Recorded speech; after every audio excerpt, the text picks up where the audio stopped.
Olá, meus queridos alunos, aqui é o professor Marcelo, editor do site e do canal Matemática Simplificada, professor universitário há quase 20 anos. Hoje eu estou aqui para a gente dar continuidade ao nosso curso de Geometria Analítica no Plano. Vamos aí trabalhar com a hipérbole, uma das seções cônicas mais importantes que a gente tem. Nós vamos aí dar continuidade então ao nosso estudo das curvas planas mais importantes, né? Justamente para quem vai estudar cálculo depois de várias variáveis aí, elas são bem importantes. Já falamos sobre elipse, já falamos sobre a parábola, já fizemos uma aula muito completa sobre circunferência, né? Te indico para ir assistir. Ela está bem diferente da aula de elipse, bem interessante aí as nossas abordagens, tá?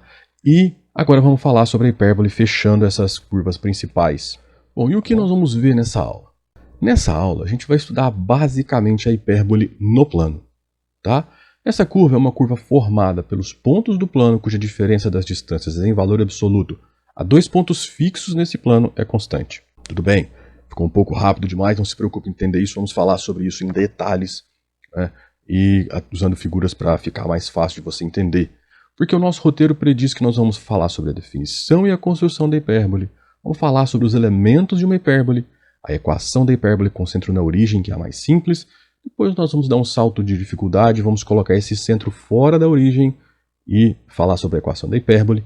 E depois vamos ilustrar tudo com alguns exercícios resolvidos para te ajudar a entender melhor os conceitos de hipérbole.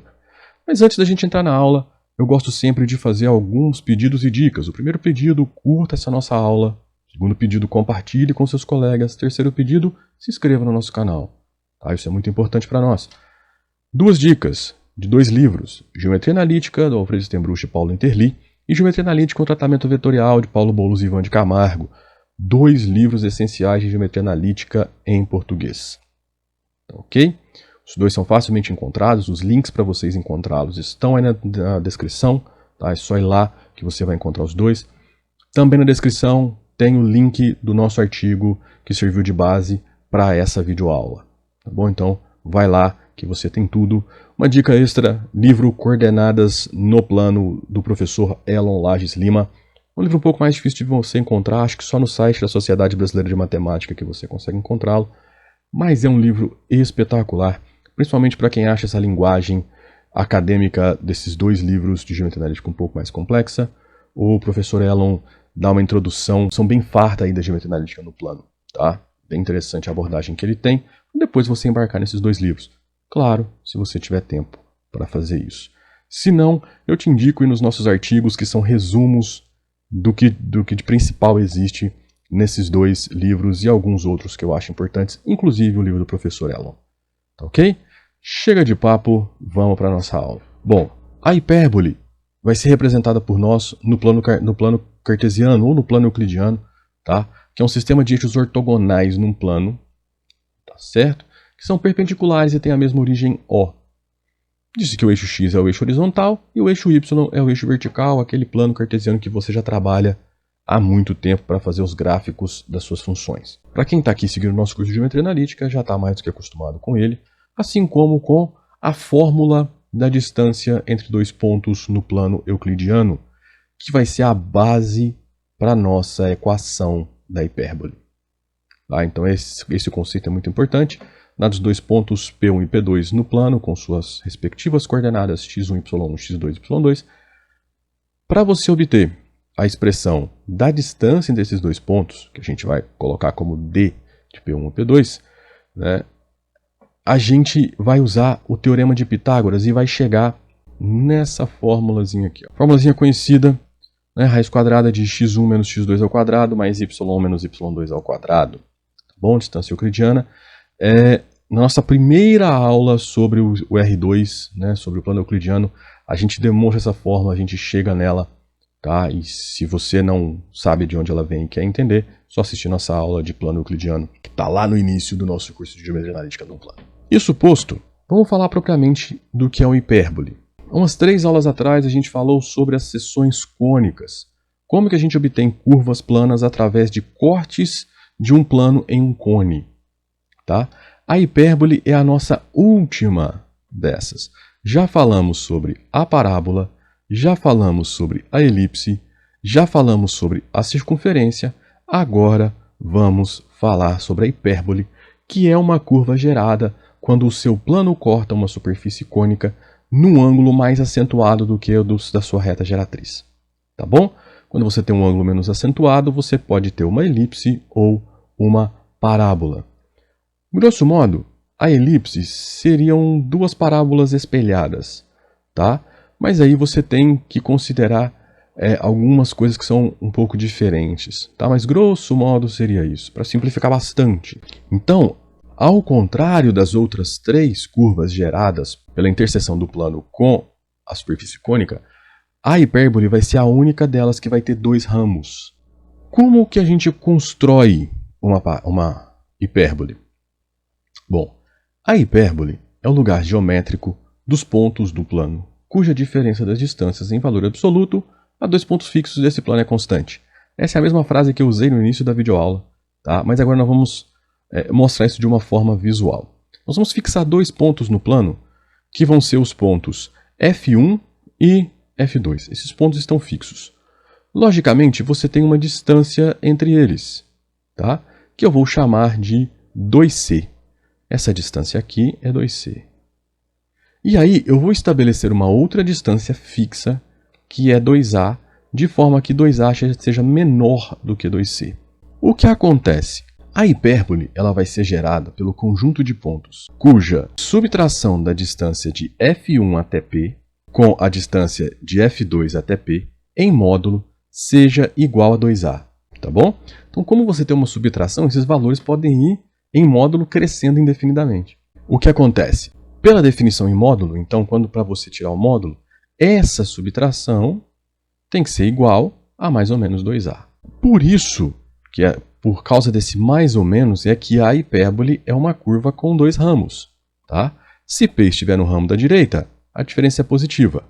Se P estiver no ramo da esquerda, a diferença é negativa. Tá bom? Então é assim que nós vamos trabalhar para encontrar as equações da hipérbole usando essa definição de distância.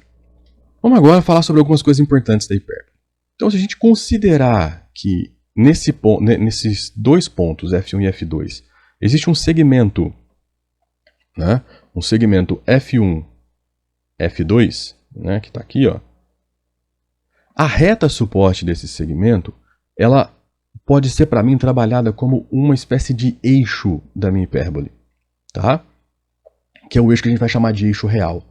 Nesse eixo a gente vai ter coisas importantes da hipérbole. Por exemplo, teremos outros dois vértices, o A1 e o A2, e teremos o centro, que é exatamente o ponto médio entre o F1 e o F2.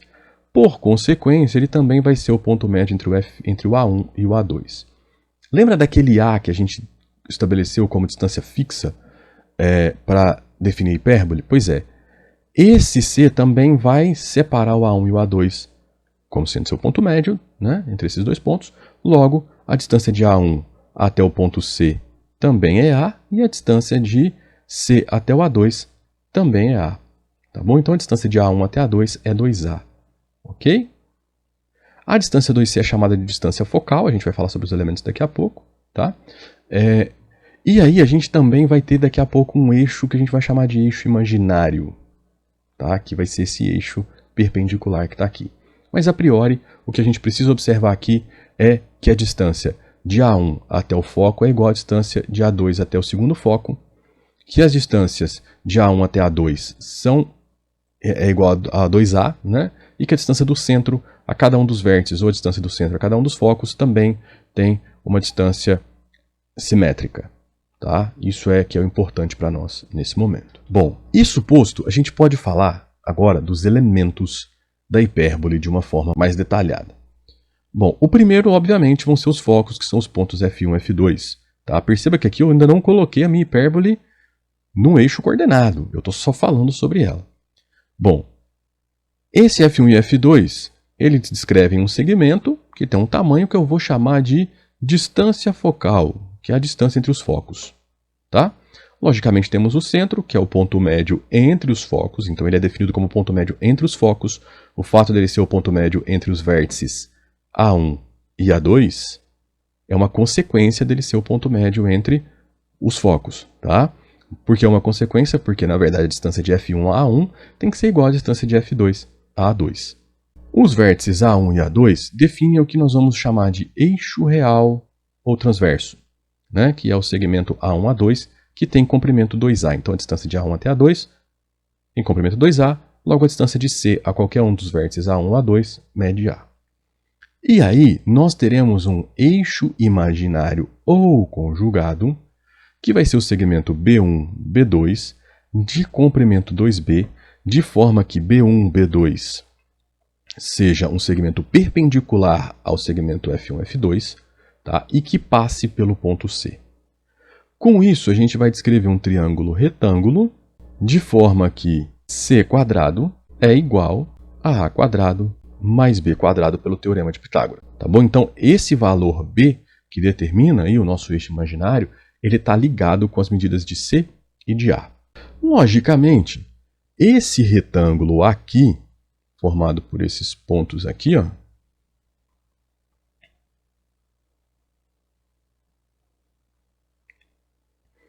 ele vai me dar uma característica muito importante da nossa hipérbole, tá? Que vão ser as assíntotas da hipérbole. Pela relação que a gente já comentou, advinda do Teorema de Pitágoras, tá? A gente vai ter esse retângulo construído, aqui eu falei com pontos M, N, P e Q, de forma com que ele tenha dimensões 2A e 2B, né? Os lados 2A são os lados paralelos ao eixo real ou transverso, tá? E aqui, os lados, a medida 2B são os lados paralelos ao eixo imaginário, tá bom? O que acontece? As diagonais desse retângulo, as retas suportes dessas diagonais, elas vão ser chamadas de assíntotas da hipérbole. Quem já estudou cálculo sabe que a assíntota é uma reta que se aproxima do gráfico tanto quanto você quiser, mas não encosta no gráfico, ou seja, ele delimita o seu gráfico, né? A ideia de que essa curva hipérbole ela vai tangenciar essa reta lá no infinito, tá bom? E é exatamente isso que está escrito aqui nesse slide, tá bom? Essa aproximação da perna da elipse, da perna da hipérbole com a sua assíntota é contínua e lenta, de forma que a tendência da hipérbole é tangenciar suas assíntotas no infinito. Naturalmente, essa particularidade das assíntotas constitui um excelente guia para traçar o esboço do gráfico, conforme a gente pôde ver na figura anterior. O ângulo θ assinalado na figura, qual ângulo θ? Esse ângulo da abertura das suas assíntotas. Esse ângulo está intimamente ligado com a excentricidade da sua elipse. Excentricidade é uma medida que a gente pode trabalhar ela com a medida como uma razão entre a medida de C sobre A, ou seja, metade da distância focal dividido pela metade do eixo transverso, tá? Do eixo real, ok? Como C é maior que A excentricidade é sempre maior que 1. Tudo bem? Bom, agora com a definição da hipérbole posta, seus elementos bem definidos e sua construção elucidada, nós vamos falar sobre as equações da hipérbole. Vamos começar com um caso mais simples, né? A origem, né? Ou seja, o centro, na verdade, não é a origem aqui, né? Aqui seria centro na origem do sistema, tá? Então, o que quer dizer? Que o centro da minha hipérbole vai estar na origem do sistema. Bom, qual que é a definição que eu tenho para um ponto da minha hipérbole? A distância, né, entre cada um dos focos subtraídas em módulo tem que ser igual a 2A, que é uma distância pré-fixada.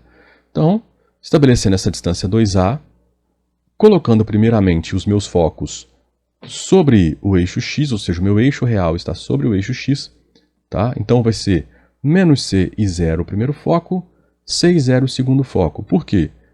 Porque a distância desse ponto até o centro tem que ser c e a distância desse foco até o centro tem que ser c. Logicamente, então, basta pegar o oposto, né? Aditivo aí no eixo x. Tá bom? Ok, logicamente, o meu A1 é o ponto menos A e 0, e o meu A2 é o ponto A0. Tudo bem?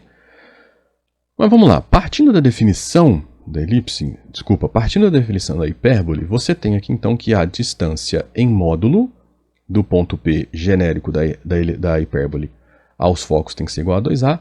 Logo, eu vou usar a fórmula de distância, que está definida aqui, do F1 e do F2, então x menos c ao quadrado mais y menos 0 ao quadrado, x menos c ao quadrado mais y menos 0 ao quadrado, tudo dentro da raiz, em módulo igual a 2A. Logicamente, agora, o que a gente vai fazer? A mesma coisa que a gente fez na aula de elipse. A gente vai expandir isso, elevar ao quadrado, fazer manipulações algébricas e depois usar a relação de que c quadrado é igual a a quadrado mais b quadrado. Por uma questão de tempo, para essa aula não ficar muito grande, porque essa conta é um pouco grande, né, a gente vai deixar isso simplesmente mencionado e eu vou te adiantar aqui com o procedimento de simplificação análogo ao que foi usado na dedução da equação da elipse. E lembrando essa relação, né, de c quadrado igual a a quadrado mais b quadrado, a gente vai chegar nessa equação aqui, ó, tá? Que é a equação reduzida da hipérbole de centro na origem e eixo real sobre o eixo x. Tá bom? Por que eu vou fazer isso? Porque eu quero gastar esse tempinho aqui, para a aula não ficar tão grande assim, falando sobre coisas que são interessantes. Perceba que na aula sobre elipse, a gente deduziu que uma elipse nas mesmas condições teria a equação x quadrado sobre a quadrado mais y quadrado sobre b quadrado igual a 1. Tudo bem?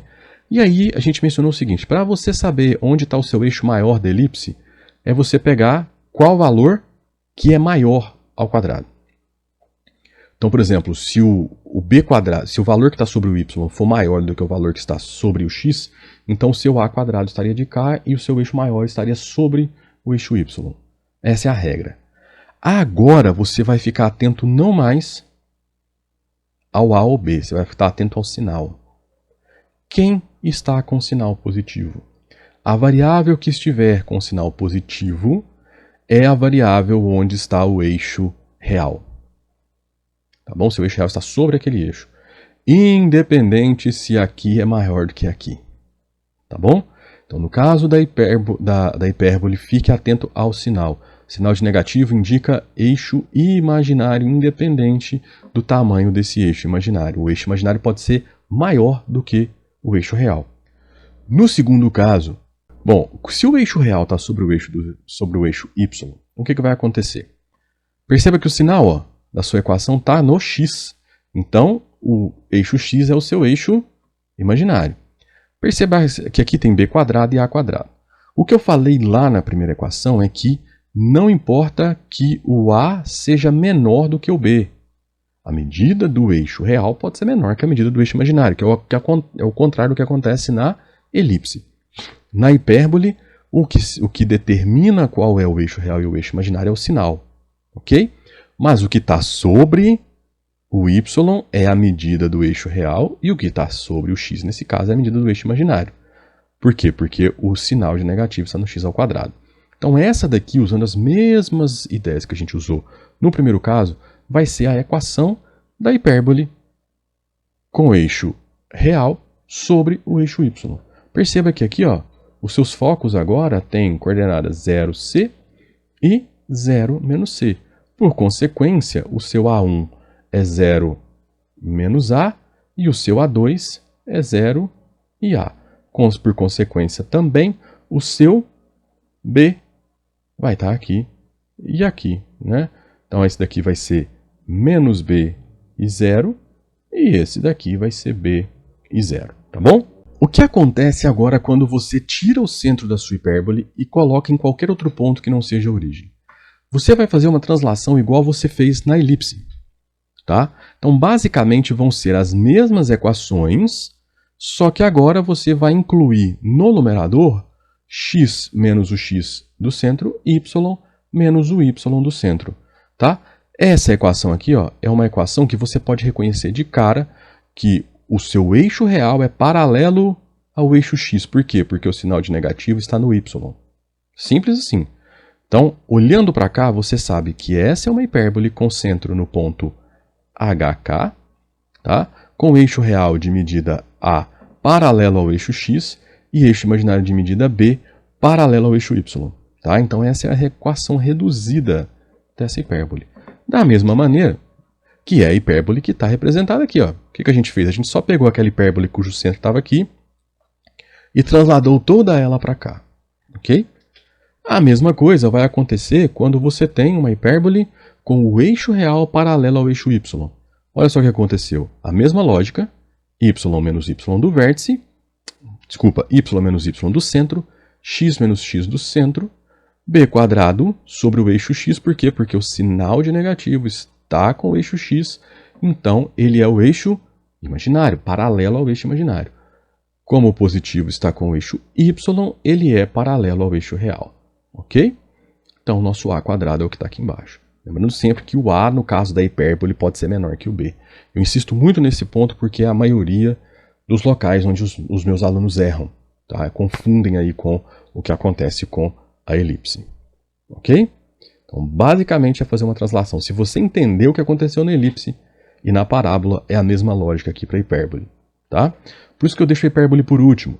Geralmente, essa parte da subtração confunde muita gente, tá bom?